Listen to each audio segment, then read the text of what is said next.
L'attente est terminée et les enjeux n'ont jamais été aussi élevés. La bande-annonce de Mortal Kombat 2 vient de sortir et elle est absolument remplie d'actions brutales, de visuels époustouflants et cette bande-annonce promet que la suite offrira à tout ce que le premier film laissait entrevoir et bien plus encore. Mais ce n'est même pas la partie la plus folle. Nous allons plonger image par image dans chaque détail, des trésors cachés que la plupart des spectateurs ont complètement manqué lors de leur premier visionnage. Nous examinerons les designs des personnages, disséquerons les implications du lore, révélerons les liens avec les jeux et analyserons les personnages de retour et les nouveaux. Maintenant, ne perdons pas de temps, tout comme la bande-annonce qui ne perd pas de temps à établir son ton avec Johnny Cage dans un bar faiblement éclairé, avec des néons et des affiches de films vintage qui nous transportent immédiatement dans cette esthétique d'action des années 90. L'interprétation de Johnny Cage par Karl Urban frappe différemment dès la toute première ligne de dialogue. Quand le fan l'approche en disant « Et vous êtes Johnny Cage, j'ai adoré Citizen Cage quand j'étais enfant », nous avons une référence directe à l'un des easter eggs les plus appréciés du jeu. Citizen Cage n'est pas juste une réplique anodine. C'est un film fictif dans l'univers de Mortal Kombat qui est apparu pour la première fois dans le lore du jeu et est depuis devenu une blague récurrente représentant les projets vaniteux de Johnny et son besoin désespéré de validation. Les affiches visibles derrière Urban, y compris Elemental et Samudra, ne sont pas non plus des choix de décors aléatoires. Ces titres font écho au pouvoir élémentaire et au thème des royaumes qui deviendront cruciaux pour l'intrigue, tandis que Samudra fait spécifiquement référence aux éléments aquatiques et océaniques qui se lient aux aspects de voyage interdimensionnels que nous verrons plus tard. C'est un subtil présage déguisé en décoration de plateau. Ensuite, nous le voyons dans un parking. Le gros plan de la plaque d'immatriculation de Johnny Cage, lisant « Shot un M3 », pourrait sembler être une simple touche de caractère. Johnny Cage, c'est l'heure du spectacle, a été le cri de guerre emblématique de Johnny Cage depuis les premiers jeux, apparaissant dans ses poses de victoire, les animations de ses mouvements spéciaux et ses provocations avant combat. Lorsque nous passons à la rencontre dans le parking, nous assistons à l'une des adaptations les plus fidèles du design de personnage de Raiden. « Vous avez été choisi pour combattre », déclare Raiden, et cette simple phrase a un poids énorme pour les fans qui comprennent les règles du tournoi.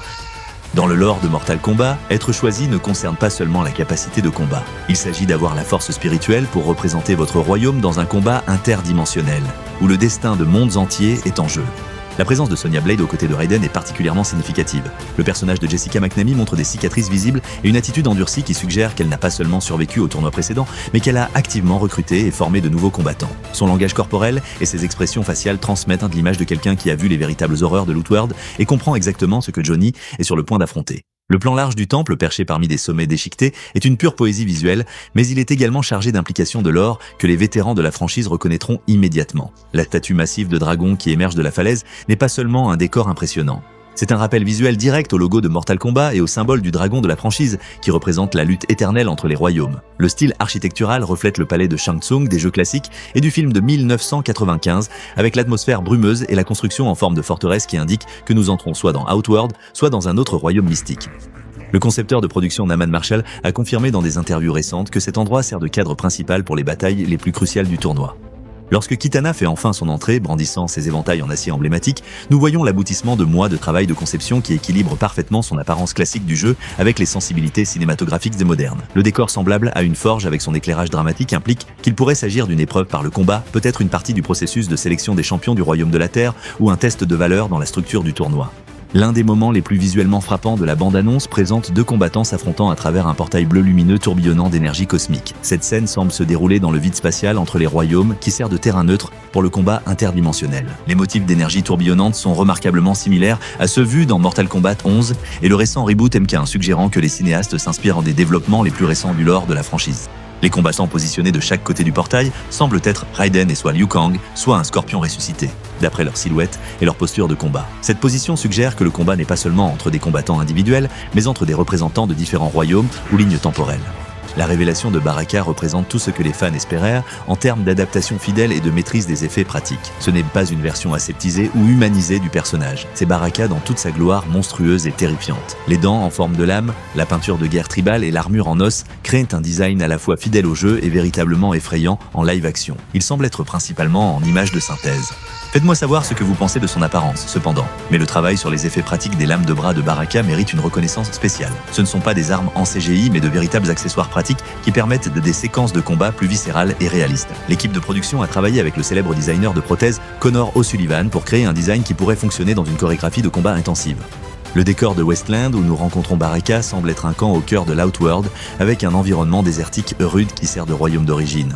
La séquence de combat rapide dans la jungle ramène l'un des environnements de scène les plus appréciés de Mortal Kombat, tout en introduisant ce qui semble être le retour de Jade, car le combattant maniant le bâton se déplace avec la grâce fluide et la vitesse qui définissait le style de combat de Jade dans les jeux, tandis que la queue de cheval tressée et la posture de combat de son adversaire suggèrent qu'il pourrait s'agir de Kitana engagé dans un entraînement ou un combat de tournoi.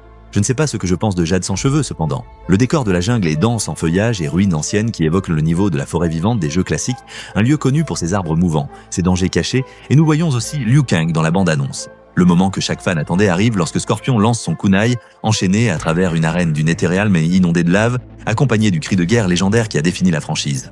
L'exécution visuelle est impeccable, les chaînes brillant d'une énergie surnaturelle, la lave offre un éclairage dramatique en arrière-plan et le design de l'armure capture parfaitement l'esthétique influencée par les samouraïs de Scorpion. Le décor du Netherrealm montre l'engagement du film à explorer les aspects plus sombres et surnaturels de la guerre de Mortal Kombat. L'éclairage incandescent et l'atmosphère infernale créent un cadre parfait pour l'arc narratif de vengeance de Scorpion. Nous n'avons que quelques plans de Shao Kahn tout au long de la bande-annonce, mais chacun est chargé de présence. Interprété par Martin Ford, le culturiste et acteur britannique connu pour sa carrure intimidante, Shao Kahn domine tous les autres personnages avec un look qui mélange armure de gladiateur, texture Nom Tribal Show de l'Outworld et menace ornée d'os. Sur le casque, il y a les yeux rouges brillants, la massive plaque pectorale. Mais ensuite, il y a la réplique « Finish him ».